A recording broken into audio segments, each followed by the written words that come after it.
ఇక జీడిపి వృద్ధి రేటు 7.2%. వేగంగా అభివృద్ధి చెందుతున్న ఆర్థిక వ్యవస్థగా భారత్.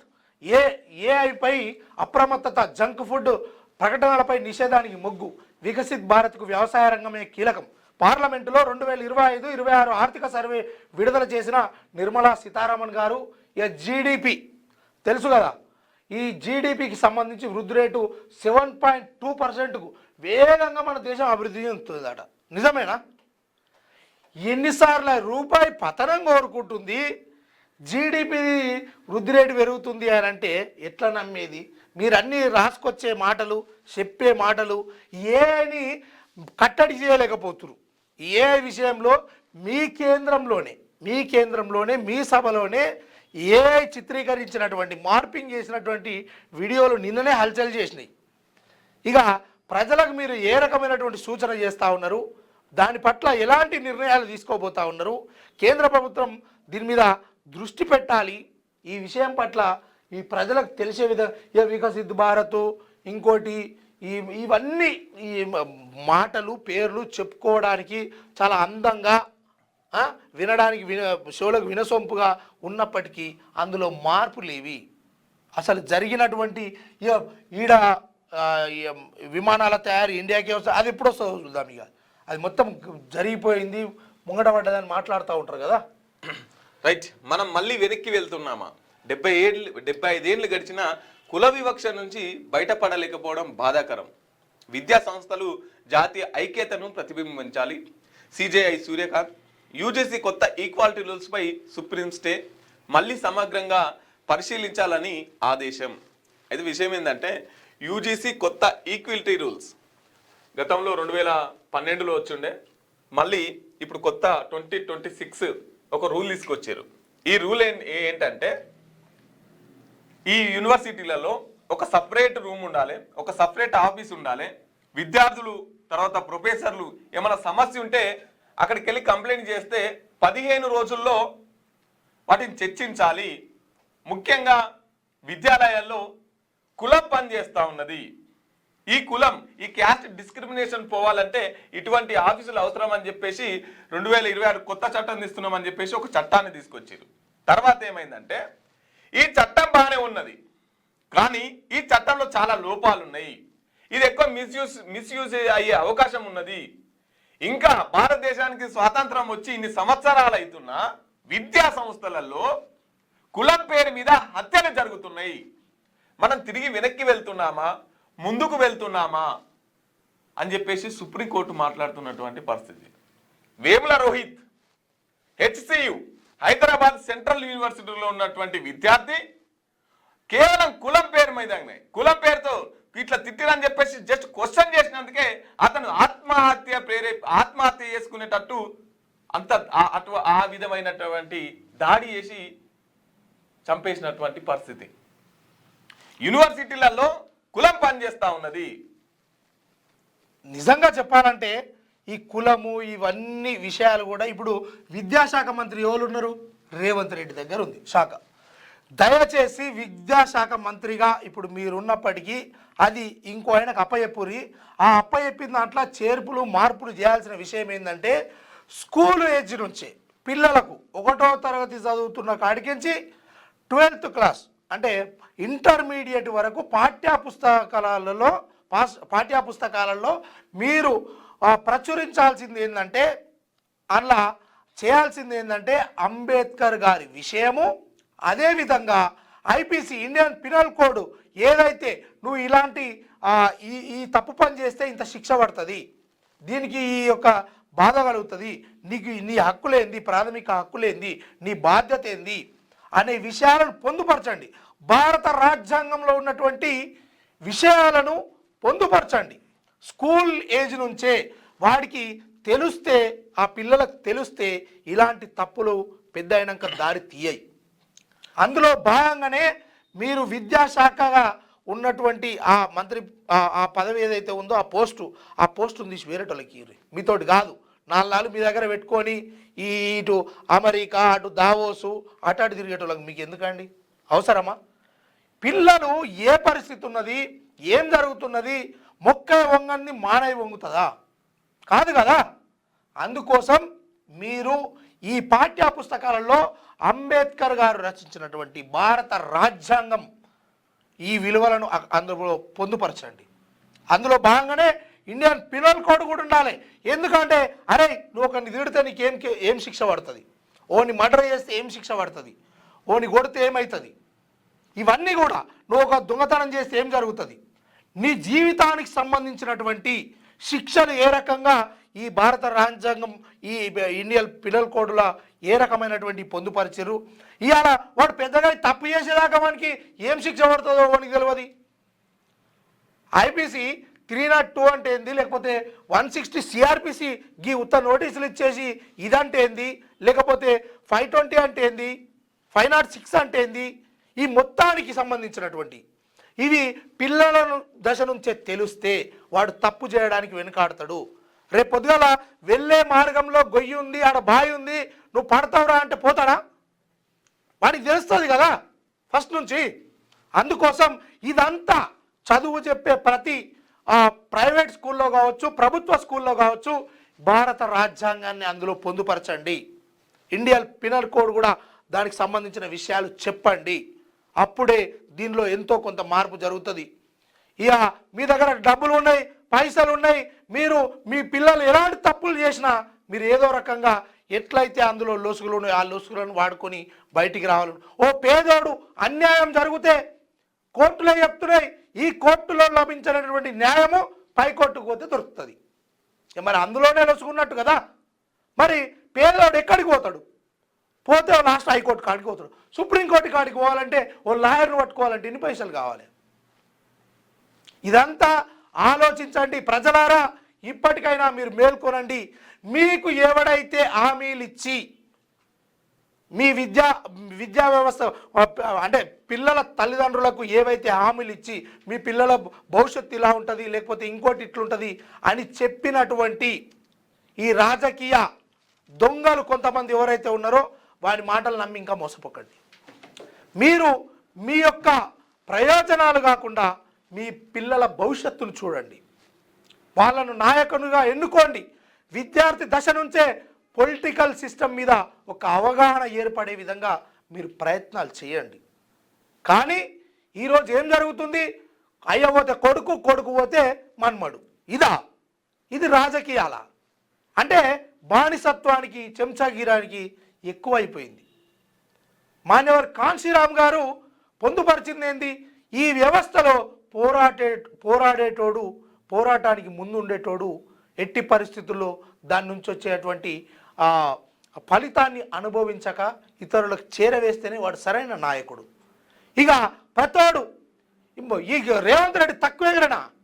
కేసీఆర్ సీఎం ఉన్నప్పుడు గజం గజం ఇక మొత్తం ఇగో బ్యాచ్ చేసుకొని జై రేవంత్, జై సీఎం, జై కథ ఒకటా రెండా? ఏమే నీ సన్నాసి పాలన ఏమే అంటున్నా? ఇదా కుల వివక్షత ఇంకా జరుగుతుంది అనడానికి అది నువ్వు ఆపలేదేమో. కానీ ఈ భారత రాజ్యాంగానికి సంబంధించి, ఇండియన్ పినల్ కోడ్కు సంబంధించి అందులో పొందుపరచు, పిల్లలకు నేర్పిస్తారు, ఎవరిని దూషించకుంటుంటుంది. ఇది చేయండి. దయచేసి చెప్తా ఉన్నాము, తెలంగాణ భాషను పూర్తి అధీనంలోకి తీసుకోకముందుకే మారండి.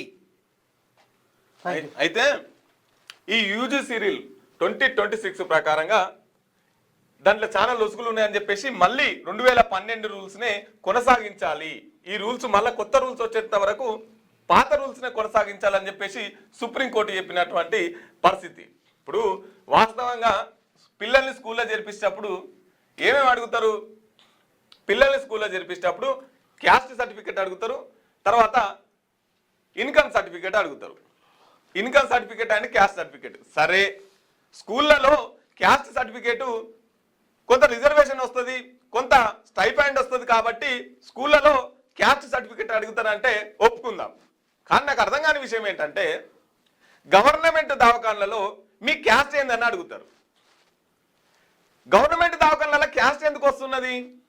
ఇంకా ఈ కుల ప్రస్తావన ఎందుకు తీసుకొస్తున్నారు? గవర్నమెంట్ వైద్యశాలల్లో, గవర్నమెంట్ హాస్పిటల్లో కులం ఎందుకు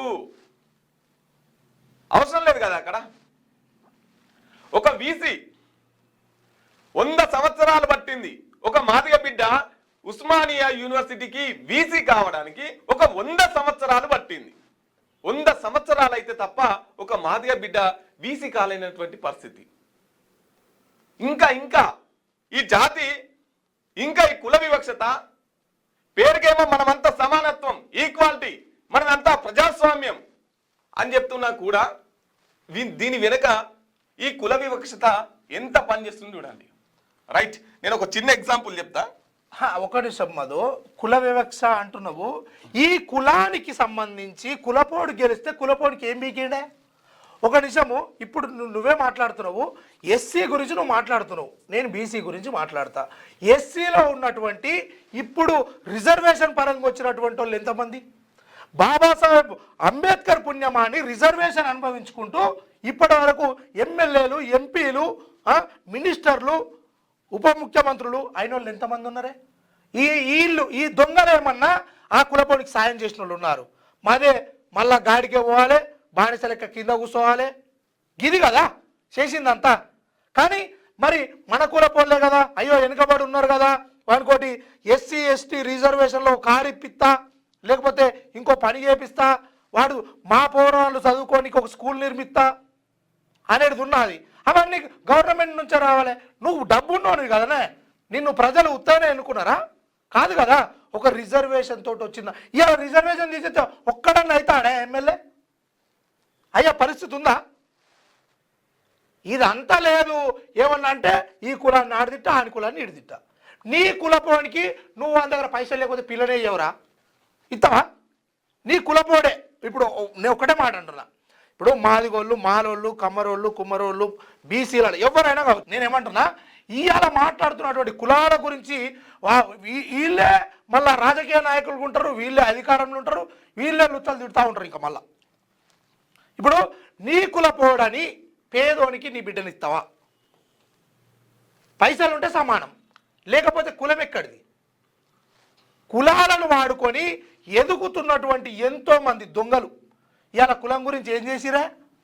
నీ కులపోలను, నీ ఊర్లో నీ కులాన్ని ఎంతవరకు పైకి తీసుకోవడా? అంటే నీలో ఉన్నటువంటి లోపము అసలు వాస్తవానికి నిన్ను కులపోడు అని వాళ్ళు భావించుకోవద్దు. దొంగలు మీరు దొంగ సాటుకునేటోళ్ళు నాకు తెలియదా? ఎవడో ఏడ కులాన్ని ఏం వాడతాడు, ఏ సమయంలో ఏ కులాన్ని ఎట్లా చేసుకుంటాడు? ఒక కులాన్ని ఇంకో కులం తిట్టాల్సిన అవసరం ఏముంది అంటున్నా. ఫస్ట్ నువ్వు మారాలి కదా. నీ బిడ్డను నీ కులపోవడం అనుకున్నప్పుడు నువ్వు ఆదర్శవంతంగా బీదోనికి రాదే? నీ కులంలో బీదోళ్ళు లేరా? వాడు దోసుకోబోతుండు, వీడు మింగుతుండు. నువ్వు అంతా అదైతే, నీ దగ్గర అన్ని వేల కోట్లే ఉంటే, లేకపోతే అంతా నువ్వు ఈ తెలంగాణ రాష్ట్రంలో ఏదో సాధించాలనుకుంటే నీ ఆస్తి అంతా నీ కులపోలకు పంచు. అవుతుంది అన్నితోటి. దొంగ మాటలు చెప్పుకుంటా ఇంకెంతకాలం బిడ్డ కాలం గడిపేది? వస్తుంది, ముందు వస్తుంది బిడ్డ. ఒక్కొక్కడు ఏది 4 గోడల మధ్య చీకటి గదిలో ముఖాళ్ళ మధ్య తలకాయ పెట్టుకొని ఏడ్చే రోజు వస్తుంది. మీరు ఈ సింబల్స్ మీద ఈ ప్రజలను ఏదో రకంగా రెచ్చగొట్టి రాజకీయ లబ్ధి పొందుతున్నటువంటి దొంగలు మీరు కులాల గురించి మాట్లాడతారు. మీకున్నదా? అయితే అది ఏడ ఇప్పుడు ఎస్సీ ఎస్టీ రిజర్వ్ల ఎన్ని ఆ సెల్ ఏదైతే పెట్టో ఆ చైర్మన్ పదవో అందులో నిధులు కేటాయిస్తున్నామని చెప్తున్నటువంటి ఇప్పుడు ఈ బడ్జెట్ పెడతారు కదా, బడ్జెట్లో ఎస్సీ రిజర్వేషన్కి ఇంత అనేది ఉంటుంది.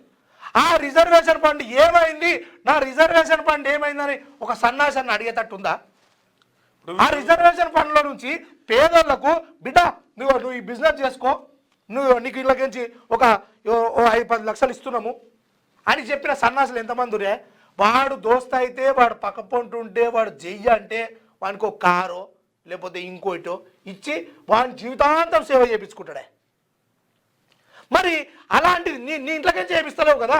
ప్రభుత్వం నుంచి ఎలా తీసుకోవాలో ఇప్పటికీ చాలామందికి తెలియదు. ఆ విషయం నువ్వు ఒక ఎమ్మెల్యేవో మంత్రివో ఏదో ఉన్నప్పటికీ నువ్వు అది దానికి ఆ రూల్స్ అన్న ఆ ప్రాసెస్ అన్న చెప్పొచ్చు కదా. నువ్వు దానికి ఒక అదిగా ఉండొచ్చు కదా ఇప్పించే మార్గంలో. ఏమన్నా అంటే కులాలను వాడాలి, మతాలను వాడాలి, రెచ్చగొట్టాలి. ఇదా పైసలుంటే మీరు బరోబర్ ఒకటే, పైసలు లేదనుకో అయిపోయా. మీ రాజకీయ లబ్ధుల కోసము, మీరు ఎక్కాలనుకుంటున్న అందరం కోసము వీళ్ళందరినీ పిచ్చోళ్ళు చేస్తురా? ఏవో మాట్లాడేటోళ్ళు లేరు అనుకుంటురా? విద్యాశాఖ మంత్రి గారు మీరు ముందస్తుగా అందులో పెట్టండి.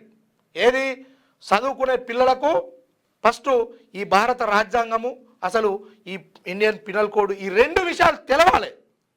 ఇది 100% డిమాండ్ చేస్తున్నాము. పెట్టాలి. మీరు పెట్టినప్పుడే పిల్లలకు రియాలిటీ తెలుస్తుంది. కానీ యా ఇంకేం కానిస్తాం కాదు మరి అడగకపోయినా మనం అరే నీ ఇప్పుడు ఈ సన్నాసులు అంతా, ఈ దొంగలంతా అంతేనే. మన కులపోని కానీ బిడ్డనియాడు. అదే నువ్వు ఫైట్ చేయాలి. లాస్ట్కు ఎవడన్నా నామమాత్రం ఉంటే ఆయన కొడుకు అని బిడ్డను కూడా చేసుకోవడానికి కులం లెక్కించి ఎంతసేపు ఉన్నా పైసే పని చేస్తాం. పైసలే బయటికి వచ్చి లావు స్పీచ్లు ఉంటాయి. ఓట్ల కోసమే కులం అంతే. మిగతా కాడ ఏడ కులం పని చేయదు.